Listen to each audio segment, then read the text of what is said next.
I am Gurjeet Singh Maan, a farmer from Sirsa in Haryana. Our is a family of 4 members, myself, my wife and my 2 daughters. Our family is into farming since several generations, but since 1947, our farm is located in village Patti Kripal out of Sirsa.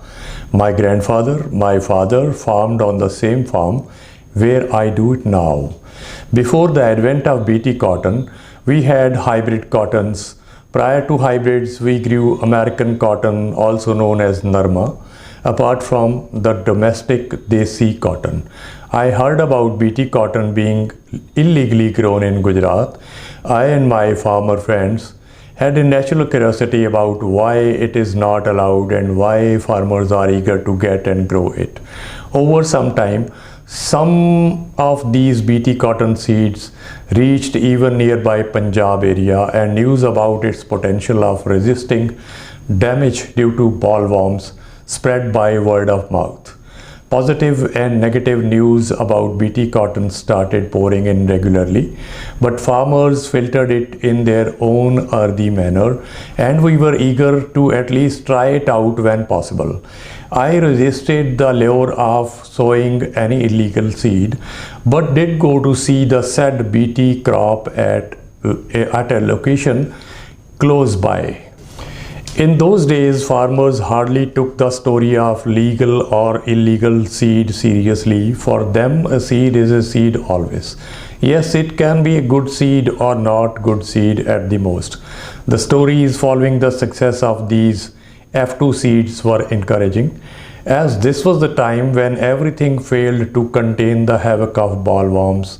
All chemical, mechanical controls, IPM practices, quack practices, even prayers, nothing worked.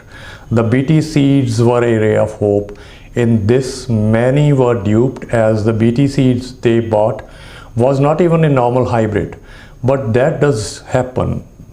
I started growing BT cotton in the year 2003, when it was first available legally on only about 2 acres. And that was the first BT crop on my farm and in my village. Thereafter, there was no looking back. The area grew by leaps and bounds, not just on my farm, but on all regions where cotton is grown. This is a telltale example of nothing succeeds like success. The success of BT cotton improved our family income, reduced stress level of recurring crop failure. The success continued and was further augmented with the arrival of BG2. The signs of prosperity could be felt all over in the area. I cannot exactly recall when everybody had almost completely switched over to BT cotton in our area. I must acknowledge that State and Central Institute, especially CICR, which has an excellent regional center in Sirsa, conducted several farmer workshops and seminars for the awareness of benefits of BT cotton. Prices are driven by the market, but the concern of farmer was the yield and cost cutting. BT cotton helped in both.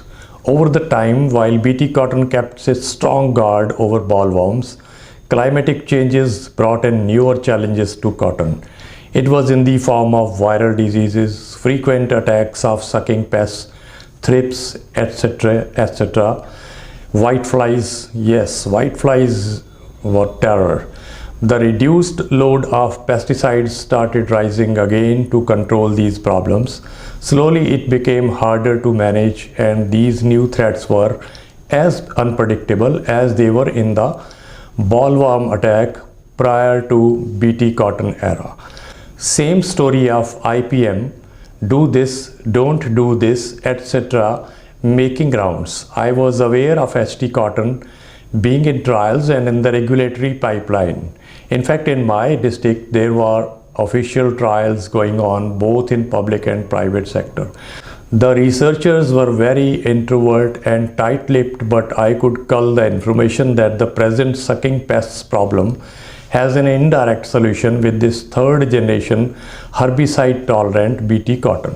Because the host to the sucking pests are weeds, before cotton becomes their second home. Manual weeding is expensive, labor intensive and time consuming.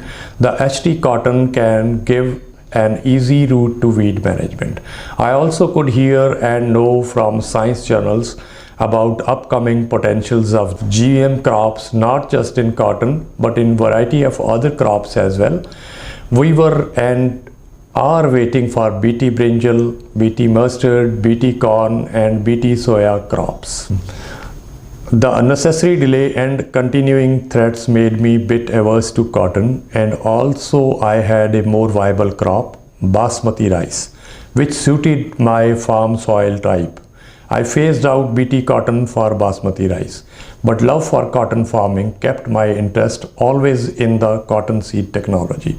In a recently held webinar by Pro Agri Science, for me as a participant audience, it raised many hopes and reasons.